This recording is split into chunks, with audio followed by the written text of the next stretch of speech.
Bienvenidos a todos a este tutorial. Hoy vamos a explicar acerca de cómo se realiza la multiplicación de números complejos y los usos que se puede tener en la vida cotidiana. Primero que todo, para entender del todo la multiplicación de los números complejos, primero debemos entender qué es un número complejo. Un número complejo es la combinación de un número real con un número imaginario.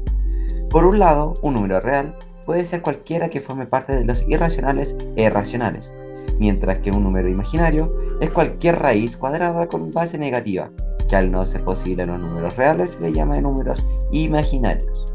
Por último, antes de empezar de lleno en los números complejos, hay que decir cómo se representa a cada uno por sí solo. Los números reales se pueden representar como números enteros positivos o negativos, decimales, fracciones y raíces cuadradas normales. Por otro lado, los números imaginarios se representan con la letra I, que además se puede representar sola o siendo multiplicada con un número real. Pero a pesar de que esta multiplicación, el resultado sigue siendo considerado un número imaginario.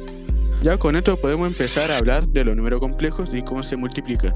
Un número complejo siempre se trata de la suma o resta de un número real con uno imaginario, al que no tener un resultado como tal, quedan tal cual estaban antes del proceso, dejando así una parte real, siendo el número real la cual se estaba sumando. Una unidad imaginaria es la letra I, que equivale a raíz de menos 1, y una parte imaginaria que es el número con la cual estaba multiplicando la unidad imaginaria. Ahora, en cuanto a la multiplicación, cabe mencionar que vamos a usar bastante la propiedad distributiva, pero también hay que tener en cuenta todas las propiedades de la multiplicación para la multiplicación de los números complejos. Primero, la propiedad de clausura, lo cual nos dice que si un número complejo es multiplicado por otro número complejo, el resultado será un número complejo. La de asociatividad nos dice que el orden en que agrupemos los valores en la multiplicación no cambiará el resultado. Esto es similar con la propiedad conmutativa, pero la conmutativa nos dice que el orden en que multipliquemos los valores no alterará el resultado. El elemento neutro nos dice que si multiplicamos un número complejo por 1, el número complejo se mantendrá igual. El elemento inverso nos dice que si multiplicamos un número complejo por su inverso multiplicativo, entonces va a quedar tanto un valor de 1 como para la parte real como para la parte imaginaria del número complejo.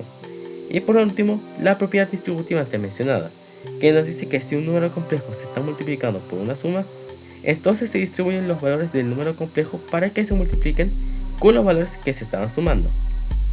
Además, hay que agregar una propiedad de i, y es que cuando se realiza la multiplicación, siempre va a haber un valor i elevado a 2, que equivale a menos 1. ¿Por qué hay que tenerlo en cuenta? Ya se lo vamos a mostrar con los siguientes ejemplos de multiplicación de números complejos. Para que entiendan la multiplicación de números complejos, les tenemos los dos siguientes ejemplos. El ejemplo 1 es 5 más 2i en un paréntesis por 2 menos 3i en otro paréntesis. Para realizar correctamente la multiplicación, primero hay que tener en cuenta que cada número complejo se encuentra en un paréntesis. Por ende, hay que aplicar propiedad distributiva. Vamos a aplicar la propiedad distributiva con el 5 más 2i, distribuyéndolos entre los valores de 2 menos 3i. Primero empezamos con el 5, lo cual nos dejaría los siguientes valores: 5 por 2 más 5 por menos 3i. Y ahora seguimos con el 2i, lo cual nos dejaría los siguientes valores de más 2i por 2 más 2i por menos 3i.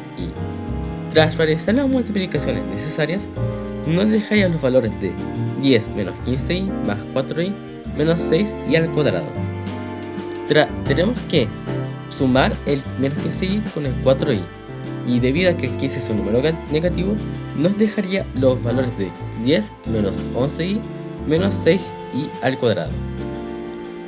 Debido a la propiedad que expliqué anteriormente de que i cuadrado equivale a menos 1, multiplicamos 6 por menos 1, y debido a que ya era negativo de por sí, nos dejaría en 6 positivo. Entonces tenemos que sumarle a 10 el 6 positivo que obtuvimos, y nos dejaría un valor final de 16 menos 11i. El segundo ejemplo que les tenemos es 7 menos 15i por 3 más 8i. Para realizar correctamente este ejercicio hay que hacer el mismo proceso que hicimos anteriormente con el ejemplo anterior. Es decir, hay que utilizar propiedad distributiva. Distribuiremos el valor de 7 menos 15i. Primero empezaremos con el 7, lo que nos dejaría los valores de 7 por 3 más 7 por 8i. Ahora seguimos con el valor de menos 15i, lo cual nos dejaría los valores de menos 15i por 3 menos 15i por 8. Tras realizar las multiplicaciones necesarias, nos dejarían los valores de 21 más 56i menos 45i menos 120i cuadrado. Ahora le restamos a 56i el 45i, ya que ya podemos realizar este proceso, lo cual nos dejaría los valores de 21 más 11i menos 120 por menos 1. Como ya expliqué anteriormente, el i cuadrado es menos 1. Ahora, tras multiplicar la de 120 menos 1, nos dejaría los valores de 21 más 11i menos 120. Y como ya saben, negativo más negativo es positivo. Entonces ahora tendremos el valor de 21 más 11i más 120. Y por último sumamos el 120 con el 21, lo que nos dejaría el valor de 141 más 11i. Por último, hay que hablar acerca de algún uso que se les puede dar a los números complejos en la vida cotidiana. Los números complejos se pueden llegar a usar para cosas como sistemas eléctricos, aerodinámica o la creación de logaritmos. Pero un uso más simple que se les puede dar es de la localización usando el plano de Angle, que es un plano similar al plano cartesiano de toda la vida. Pero el valor de x y el eje y se reemplaza por la parte real y la parte imaginaria de un número complejo, respectivamente. Esto quiere decir que podemos usar los números complejos como un método para ubicarnos si resulta necesario. Para que entiendan mejor, voy a dar el siguiente ejemplo. Un día a Ricardo le robaron el celular, con lo cual acudió a la PDI para poder encontrar su dispositivo móvil. Es entonces que a la hora de intentar localizarlo, tenían que verse obligados a utilizar números complejos para lograr encontrar al ladrón. Usando el plano de Angle para ubicarlo, primero usaron la posición de la casa de Ricardo de base, el cual se encontraba en el punto 3, menos 5, que equivale en un número complejo a 3 menos 5i. Los funcionarios luego lograron indicar 3 puntos donde se había encontrado el celular de Ricardo gracias a la geolocalización del dispositivo. En un principio se encontraba en el punto 2,3, luego en el punto menos 7,2 y por último en el punto menos 9, menos 8. Y no se movió más.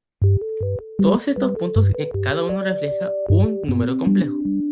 2,3 refleja 2 más 3i, menos 7,2 refleja menos 7 más 2i, y menos 9, menos 8 refleja menos 9 menos 8i. Entonces, como pueden notar, el plano de Angle es fácil utilizarlo para lograr ubicar algo debido a que necesitamos usar la parte real y la parte imaginaria. Ahora, al final de esta situación, a través de este proceso, los carabineros lograron encontrar el celular de Ricardo y este lo pudo recuperar el siguiente día, sin mucho problema, aparte de arrestar al ladrón. En conclusión, aunque en un principio se vea complicado, los números imaginarios y complejos, cuando uno se dedica a entenderlos, no son tan complicados y al final tienen bastantes usos que en el primer instante no podemos ver. Pero que si aprendemos a utilizarlos bien, podremos usarlos de una manera correcta y creativa en nuestra vida cotidiana. Muchas gracias por ver este video.